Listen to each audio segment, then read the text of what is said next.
striking similarities between Prince Harry and Edward VIII, the Queen's uncle who abdicated the throne, choosing love over duty.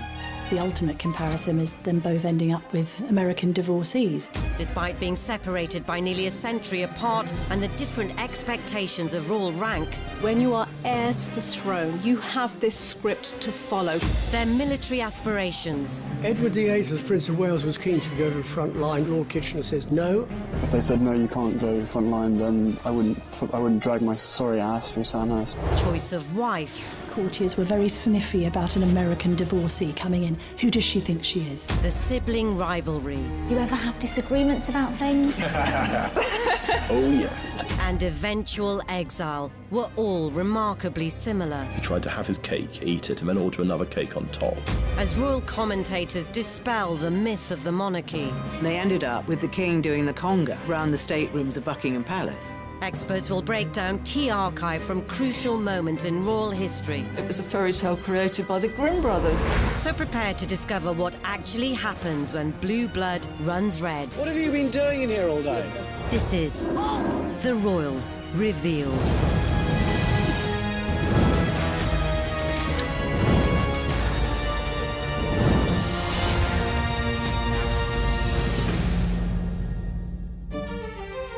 In this episode, we'll reveal how Prince Harry and Edward VIII's lives mirrored each other's, Those major royal players trying to find a solution to a constitutional crisis.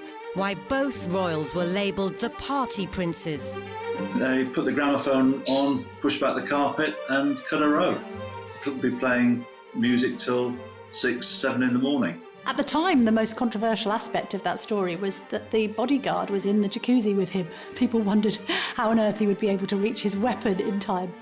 how love ultimately conquered royal duty, She did cue him in for the kiss, and I loved the way that it was a bit of a Hollywood kiss. Good for them, where it's what they normally do with a screen kiss. It's not actually on the mouth, it's on the lower lip. George V, when he was introduced to Wallis Simpson for the first time, was so appalled by seeing his son, Prince Edward, associating with a married woman, that he shouted, "That woman in my own house!" And what does their exile say about our royal family? In the presence of the Queen, you're not really going to have people mouthing off and effing and blinding. No one person changes the monarchy.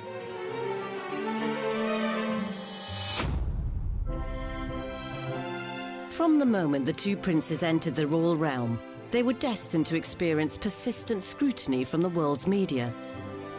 Royal children have always been exposed to prying cameras, whether it's paparazzi or whether it's staff cameramen belonging to newspapers. We had that very famous photograph of Harry sticking his tongue out at photographers. Photographers are not always kosher. They egg on. For example, Harry only stuck his tongue out because the photographers were doing exactly the same. The uneasy relationship with the press continued into Harry's adolescence. Lots was written about Prince Harry's teenage years being that of a royal rebel. He was a playboy prince as far as the press was concerned. There was a bit of that. There was obviously the legendary cannabis smoking and Club H, which was Prince Harry's sort of social scene at Highgrove. And what we saw was Harry falling in and out of nightclubs, sometimes a little bit inebriated, on the odd occasion lashing out at paparazzi. All of these things are damaging perhaps to a certain extent for the monarchy, but actually, interestingly, endeared the public to Prince Harry because there was this sense that he was just a normal lad trying to let off steam.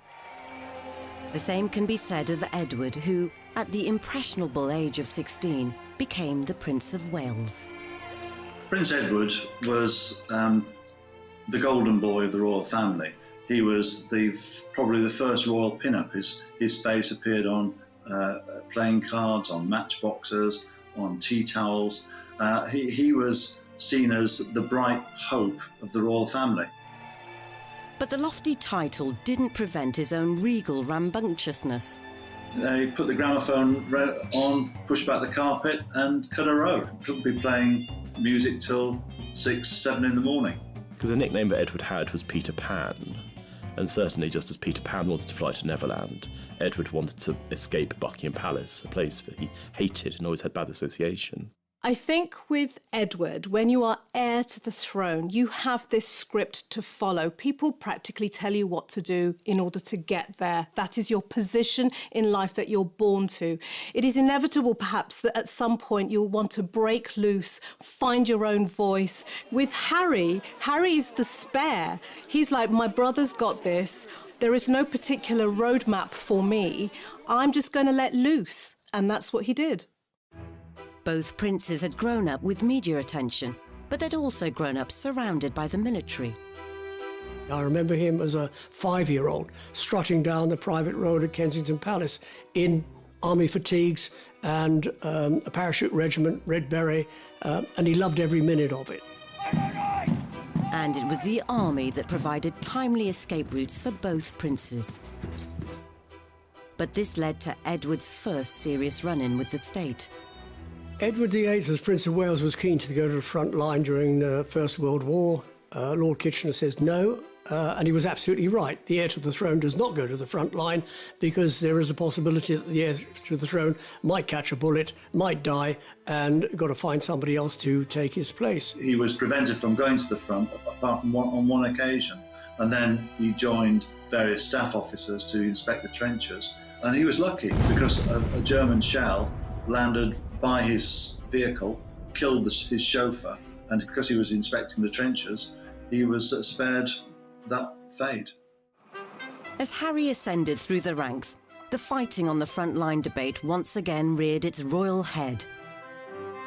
If they said no, you can't go front line, then I wouldn't drag my sorry ass through Sandhurst, and I wouldn't be where I am now, because the last thing I want to do is have my soldiers sent away to Iraq or wherever like that, and for me to be held back home, twiddling my thumbs, thinking, well, what about David? What about Derek? You know. Something about joining the army gives you that self-discipline, camaraderie, focus, and a meaningful existence of your own. So you're not being told what you're going to join and be part of something. His earlier exploits were all but redeemed, until he swapped fatigues for his birthday suit. As what happened in Vegas definitely didn't stay in Vegas. At the time, the most controversial aspect of that story was that the bodyguard was in the jacuzzi with him. People wondered how on earth he would be able to reach his weapon in time, if I can put it like that, to protect Harry in his time of need. After getting caught playing strip pool in his VIP suite, the posturing prince went on an apology offensive. It was probably a classic example of me probably being too much army and not enough prince. As they matured into their 30s, it would be time for both Edward and Harry to settle down, though their choice of partners would send the monarchy into turmoil.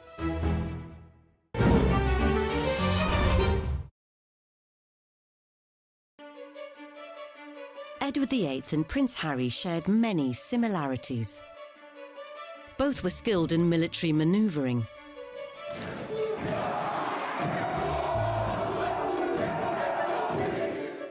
And both men had an eye for the ladies, although their tastes were very different. What's always been interesting about Harry is, although he's depicted as this playboy prince, he's always been very discerning in his choice of girlfriend. They've always been very bright, switched-on young women with career ambitions of their own. Chelsea Davy, who went on to study law at Leeds University and became a solicitor. Similarly with Cressida, a fledgling acting career under her belt, and hates the fact that people even mention that she was Prince Harry's girlfriend, because she's much more than that. In Edward's case, it's quite interesting to remember the words of his assistant private secretary, Tommy Lascelles, who said of Edward that there was no great romance in his life, and that all he'd had when he was younger was a long series of grand affairs. Edward's first serious girlfriend was Freda Dudley Ward, the wife of a high-ranking Liberal MP. This predilection for the married woman may well stem from his relationship with his mother, Queen Mary. She was pretty distant with her children. Now, what do children want? They want that warm maternal attachment. But it sounds to me as if he was familiar with somebody being quite unavailable. So if that is his earliest influence, guess what he's going to look for when he's older? People who are unavailable to him, because he's used to that. Though Edward's and Harry's love lives were different, there was one striking similarity. Of course, the ultimate comparison is them both ending up with American divorcees.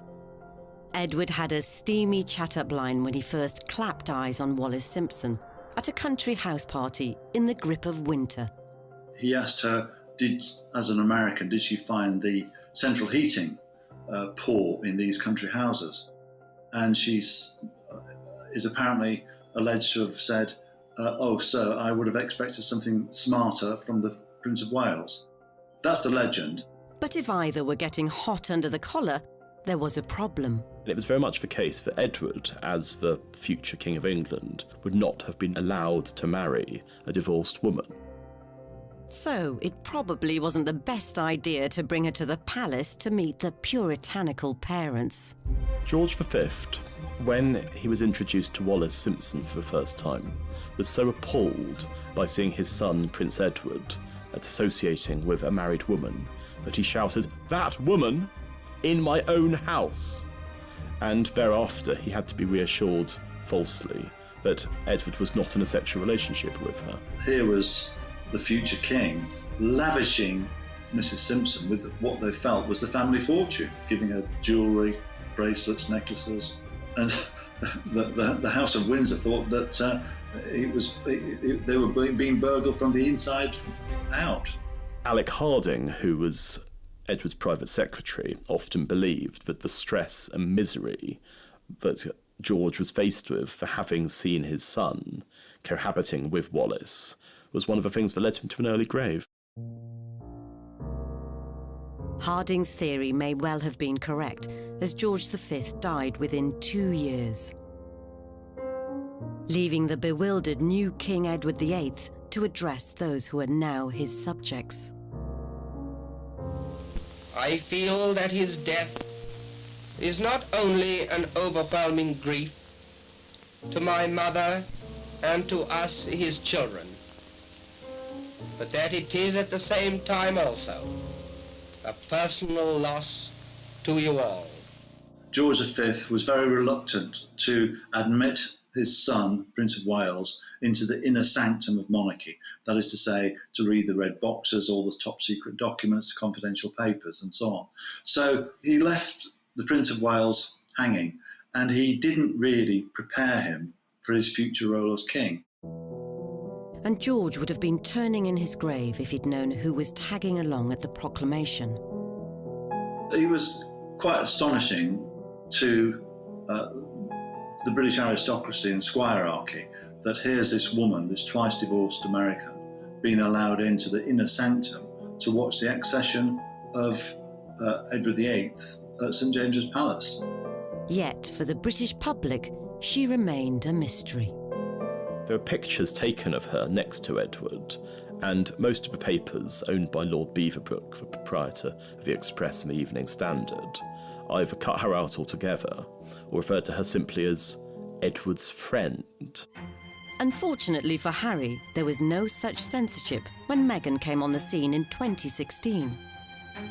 At the time that she met Harry, and I think was a familiar face in the circles of, say, US breakfast shows and red carpet events in LA. I'm a California girl, born and raised, so the flip-flop culture is part of just who I am. I love my cutoffs and flip-flops and being as relaxed as can be. I think it's fair to say that before she was linked to Prince Harry, few people in the UK would have heard of her.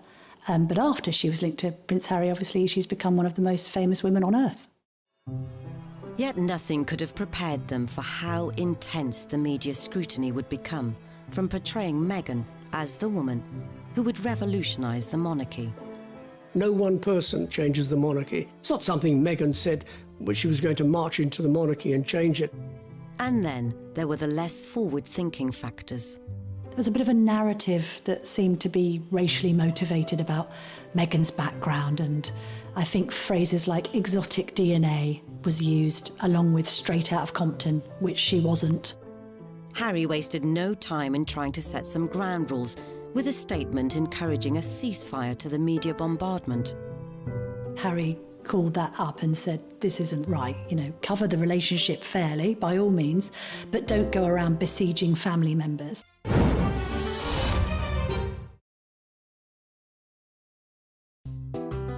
As the prince protected his partner, 80 years earlier, the new king managed to get away to the Dalmatian coast with his. In the summer of 1936, they took a cruise on a boat called the Narlin, which travelled throughout Europe. And there are pictures of the American media with fairly straightforward headlines about the king and his mistress. And none of this made it into the British papers at all. And the continental press had a field day, with one candid snap in particular. We've got one key gesture here, and that is that she's putting her hand on his arm, which you don't do to royalty, but it's the way that she's doing it. She's using not just a loving hand gesture, it's a restraining movement. It's all about power and control. It's quasi-parental. She's put her hand on his arm with the fingers straight, and it's a kind of a stop, restrain, control movement. Not just control over him. It would make her look like a very self-controlled woman as well, because there's a little sideline on this gesture, which is that not only has she got her hand on his arm, she's got her handbag hanging from her thumb.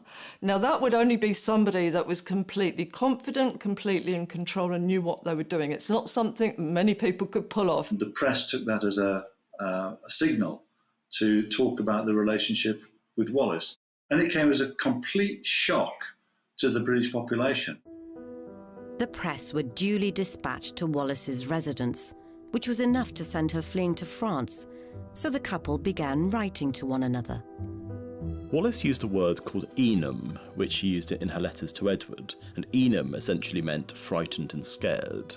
And in one letter that she wrote Edward, she said, "When the two of us are together, I feel that we can just about bluff it out, but when I'm on my own, I feel terrified and I feel inadequate." As the furore grew back in Britain, news crews set about canvassing public opinion. King, he should marry who he loves. He's been a good chap to the working class. That's my opinion of him. I am a housewife. Personally, I think he is a sign of modern democratic times. I am a chauffeur by profession.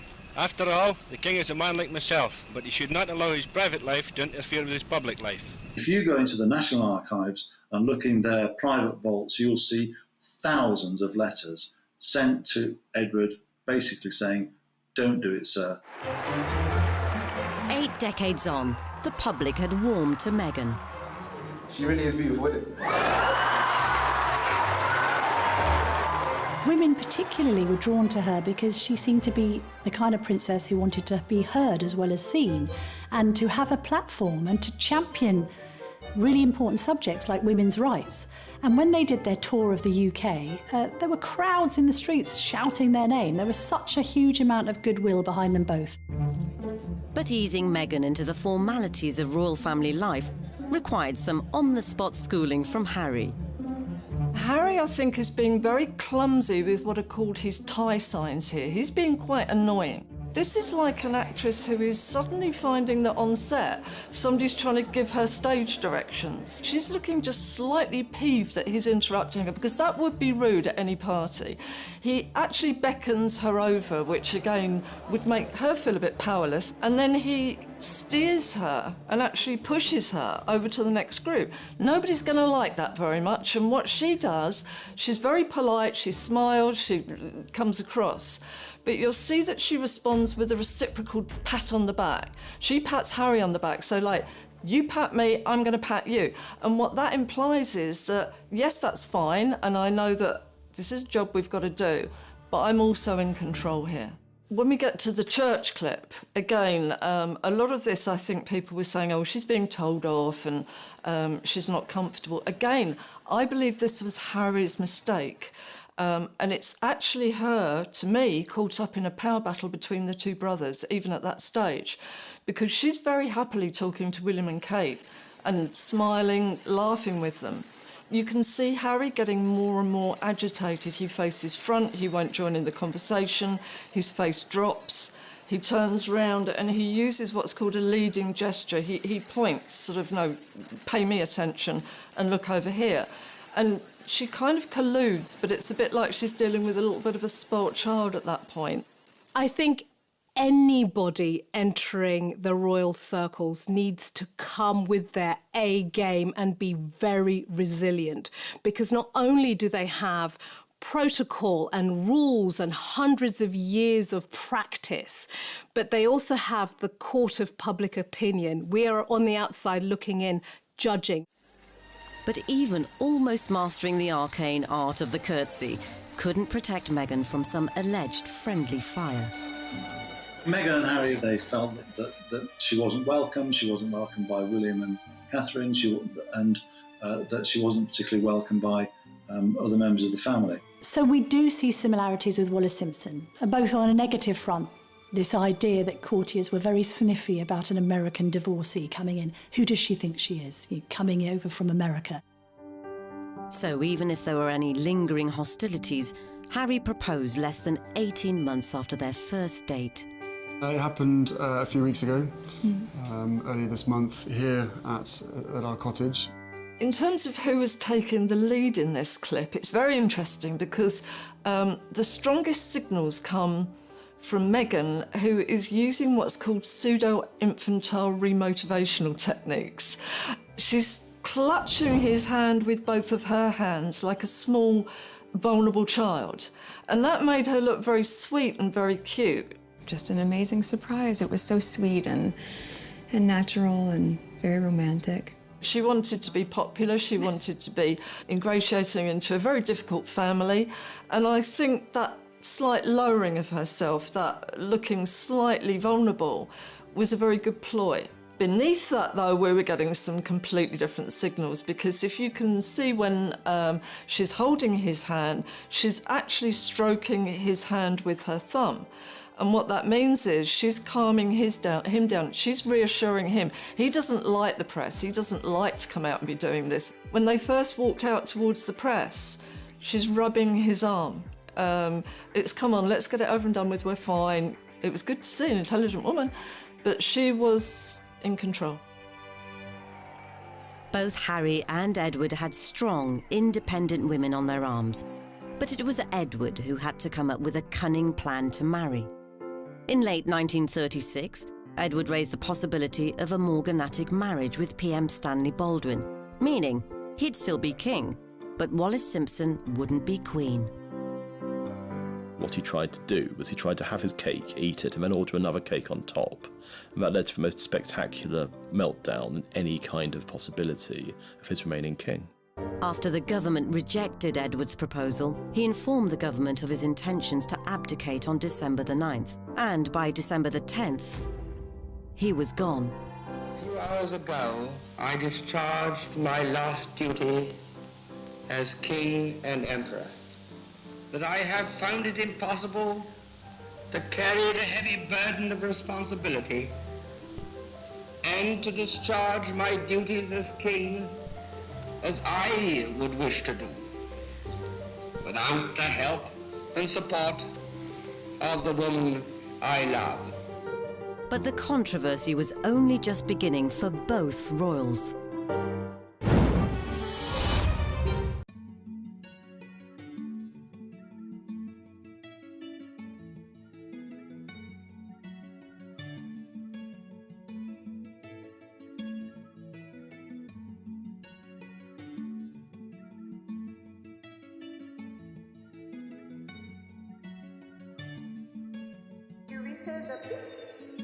Oh my God.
Oh my god.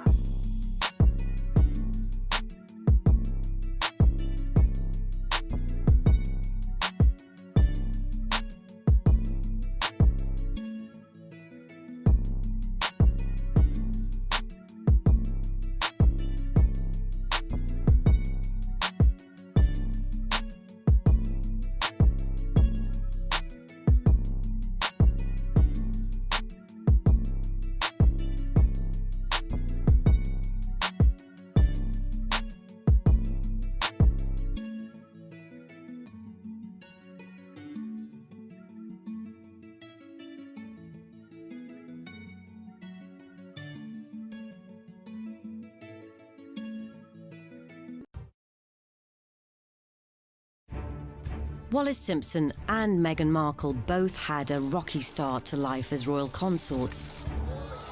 One resorted to hiding out in a remote castle, whilst the other valiantly tried to continue life as normal, or at least normal for a TV actress, as they both fought adversity on the way to the altar. British women hated her. She got hate mail by the bagful, and she even had a stalker who went down to the south of France where she was hiding out, intent on killing her. It seemed the knives were out for Meghan too. There was a bit of a narrative around some of the demands that the couple had made. This sense of Meghan apparently going into St George's Chapel and saying that it didn't smell right. It was a bit fusty and musty, and that maybe it could have smelt better. Other stories then emerged of Prince Harry effectively telling, we think, one of the Queen's most senior aides what Meghan wants, Meghan gets. It's kind of set a narrative around a couple who were being quite demanding. Wallis had also tried to take control. Wallis Simpson got divorced in October 1936. Her divorce was technically illegal because it involved all of these various things, such as collusion with her husband Ernest. And it's almost certain that Ernest was paid off in order to allow the divorce to take place. So you have to imagine that Wallis, as a divorced woman, was actually in a rather odd position because her decree nisi didn't come through until April 1937. A fortnight later, George VI had been officially crowned. And with Edward VIII downgraded to the Duke of Windsor, the former king could formally seal the deal. But his wedding was unlike any royal nuptials before or since. The king and the commoner became man and wife. Edward's wedding to Wallis involved around a dozen people. It was being held in France with a vicar who was essentially a publicity seeker, because the Archbishop of Canterbury, Cosmo Lang, who hated Edward, had specifically forbade any kind of formal ceremony taking place under the Church of England auspices. As the aged gatekeeper toasts the newlyweds, the Duke and Duchess appear to have their wedding pictures taken.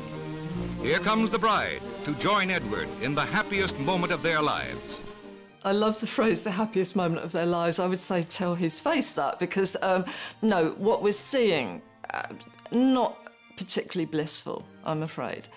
They present, they stand there very nicely, they smile from the cameras, but again, Edward uses this Windsor male habit of anxiety rituals, and you can see him with the tie, and even more tellingly, when he's facing the cameras, you can see the muscle working away on the side of his cheek. So he was tense and impatient.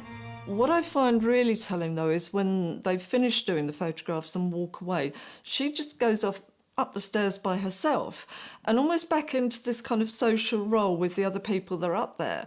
And he's left to kind of go round behind them and just stand there. You'd expect them to be welded together at this point. This is their wedding day, the clue's there. And yet she seems more like hostess socialising, but not with him.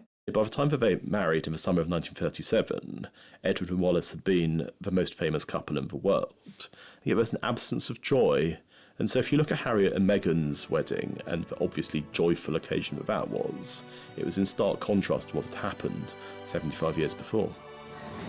A new royal couple, a new chapter, and after the intimacy of the marriage vows, a place on the world stage. When they came out of the church, I think probably the most normal happily in love couple that we've seen in the royal family, really. I mean, he showboated to the crowds out there. He looked immensely happy, which was very good. I think, you know, he probably, again, it had been a very tense build-up to the wedding for him, but we got, I think, the old impish Harry came back at that point.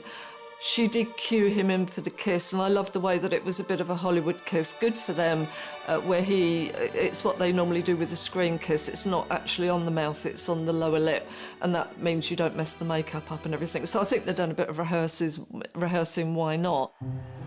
In a rare triumph over the prying press, Harry and Meghan managed to keep their honeymoon destination a secret, whilst Edward and Wallis openly tested the waters of public opinion around Europe. As the European honeymoon of the American-born Duchess and her royal-born bridegroom draws to a close, they still occupy the center of the stage as the King and Queen of Hearts. Despite the Sussexes' huge popularity all over the world, some areas of the media continued to plague them. Even news they were expecting was seen as fair game for critique. There was so much criticism about Meghan and the way that she kept cradling and holding her baby bum, and I don't know, some people in the press, it's almost like, oh, she's overdoing it and showing it off. So what? No. I think the big problem was that people didn't get that for years and years and years, particularly in the royal family, it was almost seen as a bit obscene when they were pregnant, so they'd end up wearing a bell tent dress, and then suddenly we got a very liberated woman who would wear whatever she wanted to wear, even if it was quite a tight dress, a revealing dress, and constantly cradling the bum. And I would say good for her. She was so clearly in love with her baby bump, which is natural. The trouble is the media seem to have taken offence at this and gone at her quite negatively and made it out that she was doing something unnatural, abnormal, and almost to the point of heinous. And she wasn't. Lots of mothers do that every day, but they're not in the public eye. And I think for Meghan, it may have been another attempt to other her, put her in a different box. Have you seen the way she's behaving? It's not quite the done thing, although there are loads of examples of Kate doing exactly the same thing. Even the decision to not replicate Harry's own newborn on the hospital steps shot was the subject of scorn. Births, deaths and christenings and weddings have always attracted media attention. The media want them. If they didn't let them in, there'd be a tremendous furore, as we saw with the christening of Archie. Harry and Meghan, they didn't want photographers, and there was a lot of adverse press against them. So, you know, it's a catch-22, isn't it? Damned if you do, damned if you don't. Eventually, enough was enough. And in October 2019, the Sussexes released another statement admonishing foul play. The second press statement was effectively suggesting that there was a vendetta or a campaign against Meghan, and that the media wasn't motivated by the right incentives when covering the Sussexes. That's then taking the coverage extremely personally and suggesting that you are being treated unfavourably, for instance in the case of Meghan against Kate.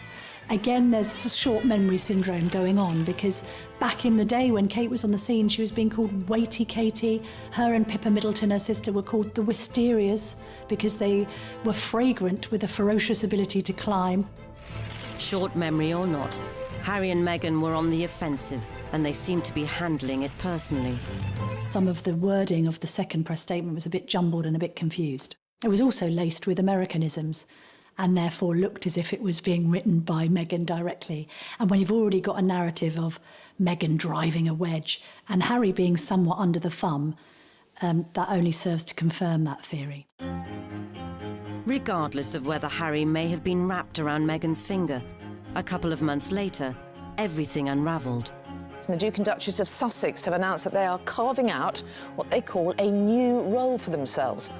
As like his great-great-uncle before him, Harry chose love over duty. I don't believe for a moment Harry forgot his purpose. I think Meghan suddenly found herself in a goldfish bowl that she didn't want to be in. When it was all kicking off, the Royals did what any family would do. They held a meeting. The summit involved the Queen, Prince Charles, the Duke of Cambridge and Prince Harry. To have those major royal players trying to find a solution to a problem that had been likened to the constitutional crisis, the abdication crisis of 1936. And I think, actually, when I spoke to people afterwards, they did stress that it was all quite cordial and controlled, because in the presence of the Queen, you're not really going to have people mouthing off and effing and blinding. And as the press clamoured for answers, Harry, how are the discussions going on your future? the result was a very public separation, as the Queen reluctantly gave Harry and Meghan permission to slink off to pastures new. Did he do it to protect Meghan, or did he do it because Meghan asked him to? You can't be entirely certain, but one thing you can say is that Meghan has always seemed like a dominant partner in that relationship. Like Wallis, she's somebody who seems to have had a hold over him. And there's the famous line, I don't know if it's apocryphal or not, whatever Meghan wants, Meghan gets. And you can imagine that being said exactly the same words, whatever Wallis wants, Wallis gets. In the aftermath of their abdicating announcements, relationships within Edward and later Harry's immediate family were strained more than ever before. And the mood between Edward's brother Albert, now King George VI, but known to his pals as Bertie, was understandably less than chummy. You're not just affecting George VI, you're affecting his entire family. And effectively, you've changed the rules of engagement and you've changed the whole dynamic of what's going to happen next. The recently married Duke and Duchess of Windsor were still followed by crowds wherever they traveled. In Paris, Britain's former king and his bride made the announcement that they were not intending to embarrass the royal family by settling in England. Since then, they have been world travelers. A major problem in the relationship between Edward and George VI after the abdication was money, because Edward VIII had lied about what his financial circumstances were. He was worth around £1 million, which was made up of a combination of cash and property, but he claimed that he was going to be essentially driven out of his own country, a pauper, and so his brother Bertie agreed that he would be given an allowance of £25,000 a year. It was going to be paid out of George's personal money because there was no possibility that Parliament would have voted for public money to be paid to essentially Wallis for all eternity. But when it became clear that Edward had been lying about money, there's all these very angry letters which both of them wrote to each other, and George VI wrote to Edward. The reality of what happened was I was completely misled. I'm not seeking to blame you or anyone else. I know how difficult a time it was, but I was lied to. And I think that you can see thereafter their relationship never recovered. Edward was seen as an embarrassment. In comparison, Harry and Meghan ditched their titles, had to repay £2.4 million for the refurb on Frogmore Cottage, and stopped receiving money from the sovereign grant. Yet the cost to his own brotherly bond may prove to be even greater. We think the initial row started because William might have expressed some brotherly concern that Harry was rushing into things with Meghan. And I think William just thought, hang on a minute, be careful. And Harry took offence to that and felt that it wasn't showing enough support for the woman in his life. If there were simmering tensions, then perhaps the last thing the so-called Fab Four would have wanted to do was share a public stage. Do you ever have disagreements about things? Oh, yes. Healthy disagreement. OK, the last thing you disagreed on, how do you resolve it? I can't remember. They come so thick and fast. But is it resolved? We don't know. Oh, we don't know. Well, you're putting on a great show if it's not. We had Meghan and Kate slightly styled the same, which for some reason people wanted to see. Yeah, we got the two brothers, best mates, and it was all going to be lovely, and obviously they'd got on really well and they were going to work together for charity, and then it just literally unpicked in front of our eyes on stage.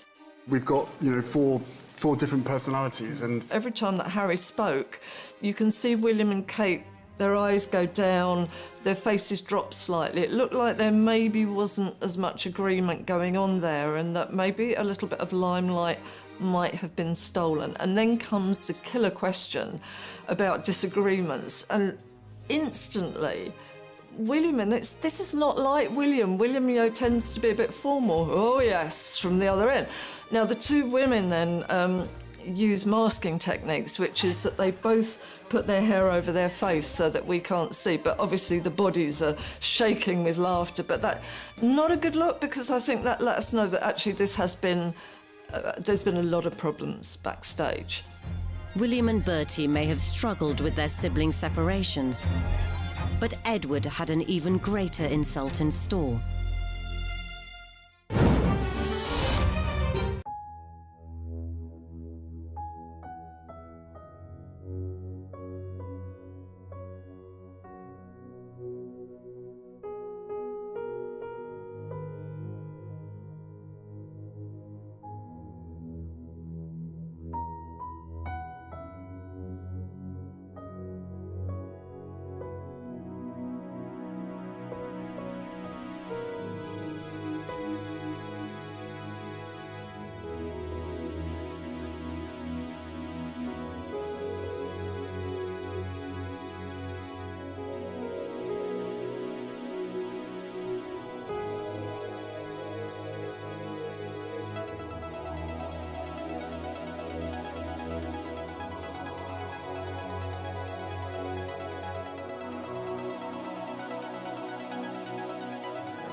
In the months following Edward VIII's abdication and Prince Harry's decision to ditch his royal duties, the old enemy, the media, continued to track both men's movements, desperate to know what would happen next. The media have made much of Harry and Meghan stepping down from royal duties and coined the phrase Megxit. Is there any chance that it actually might have been Harry's exit? He might have been the person to make the decision to say, you know what, I want to step away from this and protect my wife and my child. While Harry was being resolute, Edward surrendered to the Nazis, visiting occupied Germany in 1937. He was somebody who did the most stupid things, going to visit Hitler, giving Hitler a Nazi salute, and being received by him in 1937, when Britain was on the verge of war. It was an action that you can only see through the prism of absolute rank stupidity. And he did so in order to show his wife that being an ex-king wasn't too bad. You still had people calling you Your Royal Highness, which they did. All the kind of perks of being royal were transferred to Nazi Germany. And I don't think it's overstating the case to say that Edward's visit to Germany in 1937 was the single worst thing he ever did. The severely agitated king had no option but to put as much distance between Edward and the Third Reich as possible. And only one punishment was deemed severe enough. He sent him to the Caribbean. He was made the governor there. On the one hand, it sounded idyllic. I mean, while his fellow countrymen were suffering rationing and dying in their millions, Edward was having martinis on the veranda with Wallis. But both of them hated it, because they'd liked their life in Paris. They'd seen themselves as being these cultural sophisticates, and now they were on this small island where they had all the money that they could spend, but nothing to spend it on. He used to phone his brother constantly to give him advice, and it got to the point where George VI told the switchboard operator at Buckingham Palace not to let the calls through. One of the Sussexes' last public appearances came at the Mountbatten Music Festival at the Royal Albert Hall, where they were the reluctant centre of attention. Suddenly she emerged in victorious red. You wear red to be noticed, you don't wear it to kind of hide or anything like that. And the sheath dress that she was incredibly upright in, she had more makeup on than she would normally have worn, and we got the smoky eyes. It was a lot more Hollywood. I think he may have been expecting the old rotten tomatoes to come flying through the air, but he got cheered, and you can actually see as he's getting the applause and the cheering, he's almost growing in confidence at that point. And you can actually see him becoming very tearful as the clapping goes on. He has an accelerated blink rate. You can see him swallowing quite hard, and she kind of pats him to sit down, not because they don't want to be there, but I think he's probably going to dissolve in tears at that point. So I think he was moved and touched. I think they wanted to be there, but I think their worry was that other people didn't want to see them there. Once they found out they were still popular, not a problem. Though the Sussex backstep may not have been as momentous as a king extracting himself from a whole empire, Harry's departure highlights the dilemmas faced by those born to a life in service, and how this can clash with their hopes, desires, and what they believe best for loved ones. They've gone off into the sunset to live in Los Angeles, and I hope they succeed. But he's not got any friends there, and any friends he has made are probably strap-hangers. But as they try and settle in the States, are there painful lessons to be learned from Harry's great-great-uncle? The irony is that they had huge potential as a couple to do good as humanitarians, for charities, but they didn't. They spent their lives going from one party to the next, and it was a fairly vacuous life in the end. And with Edward sometimes travelling alone, rumours of marital difficulties surrounded them for the rest of their lives. Who said there was a rift in this fabulous marriage? If this is incompatibility, I'll take some too. There have been rumours about the fact that the two of them were having problems, and they tried to do something that is now very regular with public figures. They tried to disprove those rumours with their body language in a public display of affection. It's gruesome to watch. It's like a baby rejecting food, the turning of the head. And then it gets worse because, he's not going to let her go, and she pulls her head away. You can see her arching her back. It actually looks as though she's kind of repelled by him. It's awful, absolutely awful. As Harry and Meghan pursue a progressive new role, only time will tell how much or how little we will continue to see of them.